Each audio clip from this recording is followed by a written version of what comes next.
महाराष्ट्र नवनिर्माण सेनेचे अध्यक्ष राज ठाकरे विधानसभेच्या रणनीतीसाठी महाराष्ट्र दौऱ्यावर आहेत। त्यांनी हा दौरा सोलापूरपासून चालू केला आणि तोच दौरा त्यांच्या चर्चेचा विषय ठरला। कारण त्यापासूनच त्यांना मराठवाड्यामध्ये मराठा समाजाच्या रोषाला सामोरे जावे लागत आहे। हा नेमका विषय काय? का मराठा समाज राज ठाकरेंना विरोध करतोय? टाकूयात या चर्चेतल्या विषयावरती एक दृष्टिक्षेप। नमस्कार, मी रामेश्वर जामगे आणि तुम्ही पाहत आहात विषय चर्चेतला। महाराष्ट्र नवनिर्माण सेनेचे अध्यक्ष नेहमीच आपल्या वेगवेगळ्या वक्तव्यावरून चर्चेत असणारे राज ठाकरे हे विधानसभेची गणित आखण्यासाठी महाराष्ट्र दौऱ्यावर आहेत। त्यांनी त्यांच्या दौऱ्याची सुरुवात ही सोलापूरपासून केली। पुढे धाराशिव, लातूर, नांदेड, हिंगोली, परभणी, बीड, जालना आणि संभाजीनगर असा त्यांचा दौरा राहणार आहे। पण या दौऱ्याच्या सुरुवातीला त्यांनी पत्रकार परिषदेमध्ये एक विधान केलं आणि तेच विधान त्यांच्या वादाला कारणीभूत ठरलं। राज ठाकरे यांचा हा दौरा 4 ऑगस्ट रोजी सोलापूरपासून चालू झाला। 5 ऑगस्ट रोजी धाराशिव, 6 ऑगस्ट रोजी लातूर, 7 ऑगस्ट रोजी नांदेड, 8 ऑगस्ट रोजी हिंगोली, 9 ऑगस्ट रोजी परभणी, 10 ऑगस्ट रोजी बीड, 11 ऑगस्ट रोजी जालना आणि 12 व 13 ऑगस्ट रोजी छत्रपती संभाजीनगर हा असा दौरा राहणार आहे। यामध्ये पहिल्याच दिवशी सोलापूरमध्ये म्हणजे 4 ऑगस्ट रोजी पत्रकार परिषदेमध्ये राज ठाकरेंनी आरक्षणाच्या प्रश्नावरून एक विधान केलं। ते विधान होतं, महाराष्ट्रात सर्व गोष्टी एवढ्या मुबलक आहेत की त्यामुळे कोणाला आरक्षणाची गरजच नाही।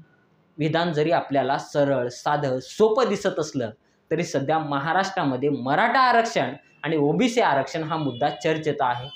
त्यामुळे मराठा आंदोलकांकडून राज ठाकरेंचा निषेध केला जातोय।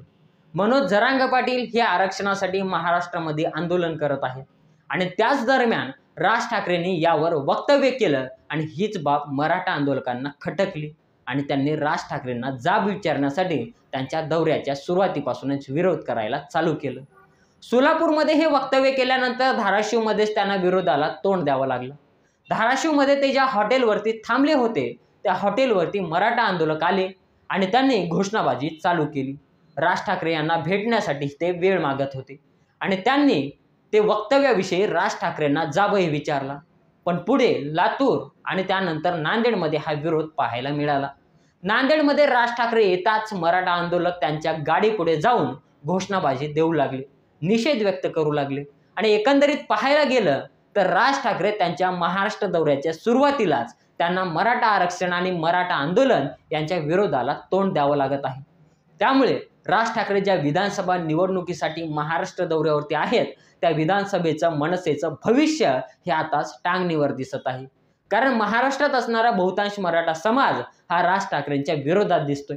त्यामुळे विधानसभेची राज ठाकरेंनी जी घोषणा केली, सर्वच विधानसभा मतदारसंघात मनसे स्वबळावर निवडणूक लढवणार, याचं भविष्य काय आहे आणि राज ठाकरेंनी जे वक्तव्य केले, महाराष्ट्रात सर्व गोष्टी मुबलक आहेत त्यामुळे आरक्षणाची गरजच नाही, या विषयावरती तुम्हाला काय वाटतं आम्हाला कमेंट करून सांगा आणि असेच नवनवीन व्हिडिओ पाहण्यासाठी पाहत रहा विषय चर्चेतला।